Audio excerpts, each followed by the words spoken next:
Hi, everybody. I just want to welcome you to another one of our preschool interviews here for our digital preschool fair. Today, I'm here with Ruth from Orland Park Christian Preschool. How are you doing today, Ruth? Really good. How are you? Good, good. Thanks for joining us today. I Good. was hoping that you could just start off by introducing yourself and telling us your school, and then just telling us a little bit about your school. Okay, great. Yeah, my name is Ruth Boss. I am a director at Orland Park Christian Preschool, also teach in 3-year-old classes and 4-year-old classes. We're at 7500 West Sycamore Drive in Orland Park, kind of the northeast corner of Orland Park, and we are inside of a church. We are the ministry of Orland Park Christian Reformed Church. It's a small Christian preschool. We have a ratio of 1 teacher per 8 students. We provide a safe and loving environment for 3 to 5-year-old children. Oh, great. Yeah. That's a nice small ratio for the teachers. Yeah, Yeah. Yeah. yeah. What's something that your school does differently from other preschools, would you say? Um, I would say that we we are a faith-based preschool. We definitely teach the love of God and the love of Jesus. We, as teachers, want to model that love, and we treat the children as very special children of God. We want to meet each individual need of each child. We work hard to meet those children and also reach out to their families. We are open to the families. We want to interact with the parents too. And we just love helping children thrive and grow That's in, great. in physical, academic, social, emotional ways. Mhm. So, Yeah, for sure. That's great. Um, yeah. about how long is your school day, and what does a typical school day look like for children enrolled in your program? I know sometimes preschools have like AM sessions or PM sessions, or they have like 3-year-olds, 4-year-olds. How does that work for your school? Yeah, our school is open 5 days a week. On Monday, Wednesday, and Friday, the 4-year-old children come. So the pre-Ks, 1 year before kindergarten. They have a choice of doing a half day for 2 3/4 hours from 8:45 to 11:30, Mhm. or they can extend it to 1:30. So Oh, they can have some special extra reinforcement of the morning's activities and learning, and stay for lunch provided by the school. On Tuesdays and Thursdays, our 3-year-old children come, and their program is half day, 8:45 to 11:30. We do have structure of classroom learning. The children are used to sitting and listening for some of the time. We also do play-based learning, hands-on manipulatives with science and math, and yeah, just trying to integrate the whole child into their day.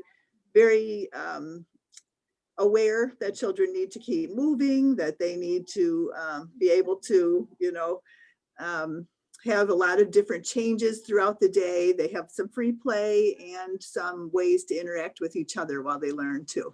yeah, yeah, Yeah. yeah. They definitely they definitely have a lot of energy. So Yeah. Yeah, for sure. yeah. um, What have your safety measures been regarding COVID-19? I know that it looks different for a lot of different schools, a lot of different places. So how does it look for you guys? Right. I've had this question so many times. Sure. Yeah. I find, parents are across the board with this. There are some that want to be super cautious and others that don't want to Yeah. be. And so it's almost impossible to Yeah. please everybody. But we have definitely worked with DCFS. We're licensed by them. We followed their guidelines and also paid attention to CDC guidelines and Illinois Department of Public Health. We have a really good cleaning system in place, a professional cleaning every day. We have set up so that we have 2 large classrooms that are autonomous. So there's like a family of children in each classroom, and they stay together for the day with the same teachers. And yeah, we are wearing masks entering the building and leaving the building, but masks are not required by everybody all day. Okay. So I will use a face shield when I'm working with food, Mhm. definitely keeping care to be careful with the children that way. And yeah, it seems to be working for us. We've had a really, really strong, healthy year for the children. Good. So that's been great. Yeah, yeah, I bet that's a relief, right? It is. It is. We've been in person since September and want to keep it that way. So, Yeah, yeah, yeah, you can. yeah, for sure. What's something that we can't learn about your school just from looking at your website? I know a lot of like that's the first place we go for information is website and get all the facts and everything like that. But I know that sometimes you can't just get the general feel for a place or, just something that we can't learn just from looking at that. Yeah, I do feel like you can learn quite a bit because we have a video on our Oh, website that well, there takes you through. you go. It takes you through the school. It's teachers and children interacting. The normal school day, you see lessons, you see playtime. But one of the things that I think is most important for us is that daily love and care that each teacher has for the children. That it's something you have to experience. Mhm. And it shines through in the relationships that we have with the families and their children. One thing that parents, that always warms my heart, I hear this quite a bit, is that, oh, my child just is so sad when it's not a school day and they Oh, love coming to school. So yeah, that is, a sign of a good program going on and something the children really enjoy. So, yeah, for sure, for yeah. sure. Yeah. Um, well, what kind of parent and family involvement do you have in your school? And again, I know that like right now it probably looks a little bit different, right? Because of COVID and everything like that. But Right. just in general, what's that usually like? Yeah, usually in years gone by, we've done at least one family event every season. Like we would have a fall fest one night and then a spring dad and me night.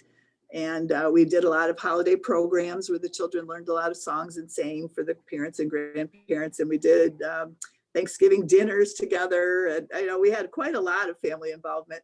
Yeah. One thing we have kept going is our monthly parent meetings. We invite the parents in to a separate part of the building where they can be seated 6 foot apart from each other, one parent for each child. And we've kept that monthly meeting of information going on. They get a calendar for the next month. They're able to interact with me as director, and then the children come in and do a little mini performance of things they've learned Mhm. during that month. So Yeah. usually we limit that to one parent for each child. And, Mhm. as much as we can, we've kept the communication going with the parents, but done in a safe way too. Right. So, yeah. That I sounds nice. think That sounds like it's, a nice way to, yeah, keep them connected. You know. connected. Right, right. Because I think it's important for them to see their children with the peers too, and to, Mhm. feel like, okay, I have a sense of what they're learning, Yeah. Yeah. Yeah. Let's see. How do you have any special way that you would handle conflict between students? I know that sometimes it's just kind of like built into the curriculum or there's different, but I know that no environment's perfect, right? And there's going to be those conflicts that come up. So I was just wondering if you had a specific way that you dealt with that or yeah. We do have a guidance and discipline policy written on paper that parents receive when they register their children at the beginning of the year, they receive that and we sign it, they sign it. But basically, it's a matter of being there for the children. When you're with them, showing love and kindness, they respond to that, showing them positive ways to interact with the children. If I notice two children who are having a scuffle or trouble, I'll usually come by and role play with them and say, what if we said this to our friend? And Yeah. then we could all get along. And in some cases, redirection is used where we just try to, pull one child out of the situation and say, let's go do something else. And usually that is enough to stop the problem and just Yeah. change minds. Moving along. Yeah. Yeah. Mm. Uh, How about accommodations for kids that have special needs or food allergies? Yeah, we have worked with that in the past for sure. We had a couple of students come through that were behaviorally and speech delayed, and they actually were able to have their therapists come into the building with them and work with us. And that was a very, very successful program. It's sad to me now that COVID is restricting that. Yeah. But I haven't had a request for that this year either. But Mhm. year by year, there are those with special needs. And we always say we're open to all children. There's no discrimination. We would love to work with whatever your child needs and look for individual ways to meet those needs. Mhm. But we also, like with food allergies, we're very, very careful to keep, every teacher has a card of each student's name and what they cannot have. In Mhm. the past, I've had some children who have so many allergies that their parents just send a box of snacks that they can pick from for the day. Yeah. Yeah. And they say that there was no problem with, accidents happening.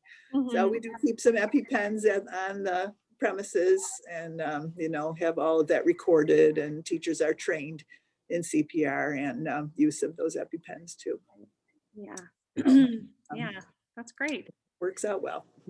I just have one last question for you, and that is just how much time do the kids get to spend outside usually? I know Um, that it depends on weather and it depends on all yeah, different kinds of things, but just usually on average, what does that look like for them? yeah, we do, like each day is a half-hour time of free play, Oh, where that's not so much guided by the teachers as student choice, and outside is one of those choices. okay. So I would say that in September, October, November into December, the kids are outside almost every time they're here. Again in April and May. Those winter months are tougher that way, but we do have a full-size gymnasium Oh, that is nice. a part of the church that we have access to. So Yeah. there are days when we say, you know what, let's just go run in the gym for a while or Yeah. make some plans for some physical activity that's going to burn off some energy. Yeah, that's great. So It's great that you yeah, have that that is a kind of nice, alternative space for them. yeah, very nice to have that. So Mhm. Well, yeah. can you tell us where we can find you guys as far as your contact information and website? And I'll put all of this included when we post your video, but just Okay, just for good. people here. Yeah, it's the website is www.orlandchurch.com. Okay. So that is it's the church website, and then you find us under education and Okay. options for children, that's kind of things. Excuse me. Great. And And then our phone number 708-532-4933. okay. And my email address is preschool@opcrc.org. Okay. So then if people had questions, they could just get in touch with you. You would be the person Yeah, to get in touch with. definitely. Yeah. Okay, great. All right. Well, thank you so much, Ruth, for taking the time to talk with us today. We really Okay. appreciate it. Thank you for the opportunity as well. Yeah, of course. Well, hopefully we'll be able to see you next year in person for preschool fair. That would be nice. All right. Have a good day, Ruth. Thanks, Stephanie. Bye bye.